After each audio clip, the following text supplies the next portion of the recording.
PR news ఛానల్కి స్వాగతం. చిత్తూరు నగరంలో ఎప్పటికప్పుడు వార్తా విశేషాలు తెలుసుకోవడానికి మా ఛానల్ని సబ్స్క్రైబ్ చేయండి, లైక్ చేయండి. పాల్గొనేకి విచ్చేసిన మన చిత్తూరు జిల్లా ఎంపీ గారైన దగ్గుమల్ల ప్రసాదరావు గారికి, అలాగే తెలుగుదేశం పార్టీ కార్యకర్తలకి, నాయకులకి, అలాగే మన చిత్తూరులో ఆర్పీలుగా పనిచేస్తున్న వారికి మరియు వాళ్ళ ప్రెసిడెంట్ అయిన పుష్ప గారికి అందరికీ పేరు పేరున నా హృదయపూర్వక నమస్కారాలు. గత 2 రోజులుగా లోకల్ మీడియాలో కానీ లేదా స్టేట్ మీడియాలో కానీ చిత్తూరు జిల్లాకు సంబంధించిన ఎంపీ వర్సెస్ ఎమ్మెల్యే అనే విధంగా ఏదో బయట రకరకాలుగా మీడియాలో చూడడం జరిగింది. మేమిద్దరం మా నియోజకవర్గంలోనే మా దగ్గుమల్ల ప్రసాదరావు గారిని ఫస్ట్ ఇంట్రడక్షన్ చేసింది నేను బీబీకేఎన్ కాలేజీలో. అప్పటికి ఇంకా సార్ని అనౌన్స్ చేయలే, బట్ సార్ని పంపించి మీరు అన్నీ చూసుకోండి అని చెప్పి వచ్చినప్పుడే స్టేజ్ పైన వీరే మాకు ఎంపీ, ఇటువంటి ఎంపీనే రావాలి అని చెప్పి ప్రపోజ్ చేసిన వ్యక్తిగా నేను వారి ఆశీస్సులతో ఎమ్మెల్యేగా కూడా ఇక్కడ మంచి మెజారిటీ, ఎందుకంటే వారు కూడా అనేక మీటింగ్లు, అనేక రాజకీయ సమావేశాల్లో మన చిత్తూరు ఎమ్మెల్యే గురజాల జగన్ గెలవాలి అని చెప్పి ఇష్టపడిన వ్యక్తుల్లో ప్రధానమైన వ్యక్తి మా ఎంపీ గారు. మాకు పర్సనల్గా ఎక్కడ కూడా ఏ గ్యాప్ లేదు. యాక్చువల్గా నేను బెంగళూరులో ఉంటేనే సార్ హైదరాబాద్లో ఏదో పనిగా ఉన్నారు.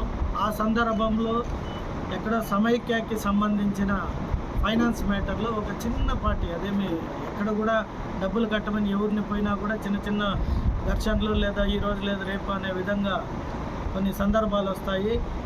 అలాగే అక్కడ కూడా ఏదో మా అత్తగారు చనిపోయారు కడతామని ఏదో వాళ్ళిద్దరు మధ్యలో చిన్నపాటి ఒక ఘర్షణని పెద్ద గదిగా అది రకరకాలుగా పార్టీ నాయకులు పోయేదో దాడి చేసేసిన విధంగా కొన్ని సంస్థ మీడియాల్లో చూడడం జరిగింది. తర్వాత తెలిసిన తక్షణం నేను కూడా మే 1న పెన్షన్స్ కార్యక్రమం ప్లస్ ఇటువంటి ఇష్యూ జరిగిందని తెలియగానే నేను ఒకటిన ఇక్కడికి రావడం జరిగింది. వచ్చిన తర్వాత ఇటు పార్టీ క్యాడరు అటు ఆర్పీలతో కూడా మాట్లాడడం జరిగింది. అది మిస్కమ్యూనికేట్ అయ్యింది కాబట్టి నేను ఆర్పీగా ఎక్కడ కంప్లైంట్ ఇవ్వలేదు అంటూ ఆ అమ్మాయి చెప్పడం ఒక సంతోషకరం. అలాగే పార్టీ క్యాడర్ను కూడా నేను విచారిస్తే అక్కడ చిన్న పార్టీ ఏదో మనస్పర్ధలు ఉన్నాయి కాబట్టి లేడీస్ అన్నాక జనరల్గానే ఆవేశంతో మాట్లాడుకుంటారు కాబట్టి ఆ మాటల్ని దాడి జరిగిన విధంగా ప్రమోషన్ అయిపోయింది అని చెప్పి చెప్పడం జరిగింది. కాబట్టి ఇక్కడ ఎవరు పని చేసినా, ఇటు ఆర్పీలు పని చేసినా ప్రజల కోసమే, నేను పనిచేసిన ప్రజల కోసమే, ఎంపీ గారు పనిచేసిన ప్రజల కోసమే, కార్యకర్తలు పనిచేసిన ప్రజల కోసమే.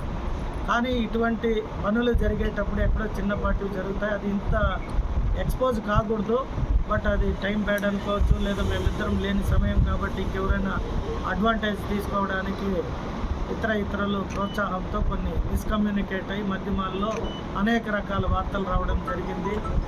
కాబట్టి మేము ఎప్పుడు కూడా మా ముఖ్యమంత్రి గారు పదే చెప్తుంటారు అనేక సందర్భాల్లో, మీరు నాయకులు అధికారులతో కలిసి ప్రజలకు సేవ చేయాలి తప్పితే ఎప్పుడు పడితే అప్పుడు వచ్చే అధికారుల పైన కంప్లైంట్లు కానీ లేదా వాళ్ళు మార్చు వీళ్ళు మార్చు అని చెప్పి మీరు నాకు చెప్పకూడదు అని చెప్పి చెప్తారు. కాబట్టి మేము కూడా మా ముఖ్యమంత్రి గారి ఆదేశాలను చూసాచాయిగా వారు ఏం చెప్తే అది అందరితో కలిసి ఇప్పుడు దాదాపు 2 సంవత్సరాలు అయ్యింది. ఎక్కడ కూడా ఒక ఆర్పీలు కానీ లేదా ఇంకొకరు వ్యక్తిగతంగా కానీ ఈ చిత్తూరు